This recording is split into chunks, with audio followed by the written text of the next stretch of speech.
Hello friends. आज की कहानी है 100 ऊँट। समस्या हल करने की सीख देती एक प्रेरणादायक कहानी। राम राजस्थान के किसी शहर में रहता था।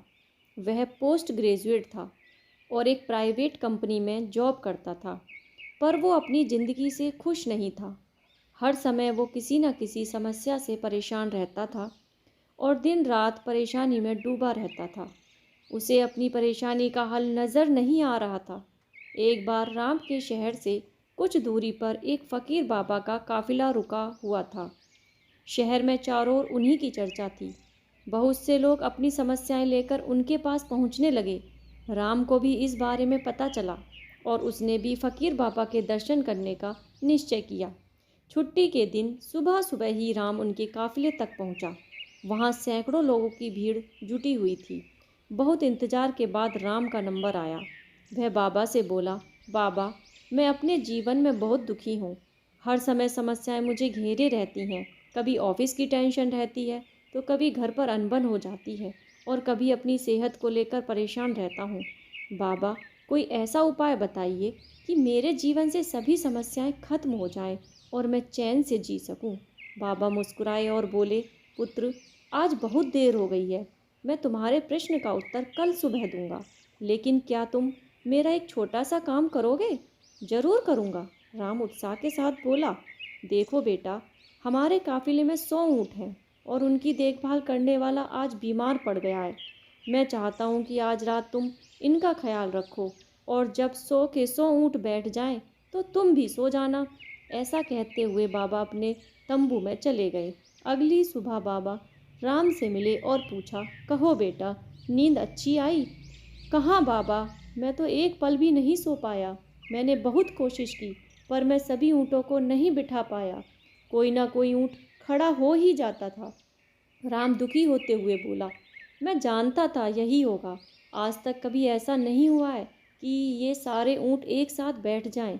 राम नाराजगी के स्वर में बोला, तो फिर आपने मुझे ऐसा करने को क्यों कहा? बाबा बोले, बेटा, कल रात तुमने क्या अनुभव किया? यही ना कि चाहे कितनी भी कोशिश कर लो, सारे ऊँट एक साथ नहीं बैठ सकते। तुम एक को बिठाओगे तो कहीं और दूसरा खड़ा हो जाएगा। इसी तरह तुम एक समस्या का समाधान करोगे तो किसी कारणवश दूसरी खड़ी हो जाएगी। पुत्र, जब तक जीवन है ये समस्याएं तो बनी ही रहती हैं, कभी कम तो कभी ज़्यादा। तो हमें क्या करना चाहिए? राम ने जिज्ञासावश पूछा। इन समस्याओं के बावजूद जीवन का आनंद लेना सीखो। कल रात क्या हुआ? कई ऊँट रात होते होते खुद ही बैठ गए। कई तुमने अपने प्रयास से बिठा दिए, पर बहुत से ऊँट तुम्हारे प्रयास के बाद भी नहीं बैठे। और जब बाद में तुमने देखा तो पाया कि तुम्हारे जाने के बाद उनमें कुछ खुद ही बैठ गए। कुछ समझे? समस्याएं भी ऐसी ही होती हैं। कुछ तो अपने आप ही खत्म हो जाती हैं, कुछ को तुम अपने प्रयास से हल कर लेते हो और कुछ तुम्हारी बहुत कोशिश करने पर भी हल नहीं होती। ऐसी समस्याओं को समय पर छोड़ दो। उचित समय पर वे खुद ही खत्म हो जाती हैं। और जैसा कि मैंने पहले कहा, जीवन है तो कुछ समस्याएं रहेंगी ही रहेंगी, पर इसका ये मतलब नहीं कि तुम दिन रात उन्हीं के बारे में सोचते रहो। ऐसा होता तो ऊँटों की देखभाल करने वाला कभी सो नहीं पाता।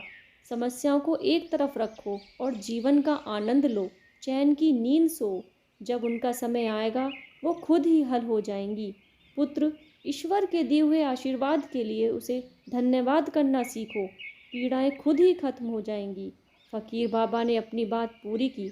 राम अब समझ गया था और हंसते मुस्कुराते अपना जीवन व्यतीत करने लगा था। Thank you friends. लाइक और सब्सक्राइब ज़रूर करें।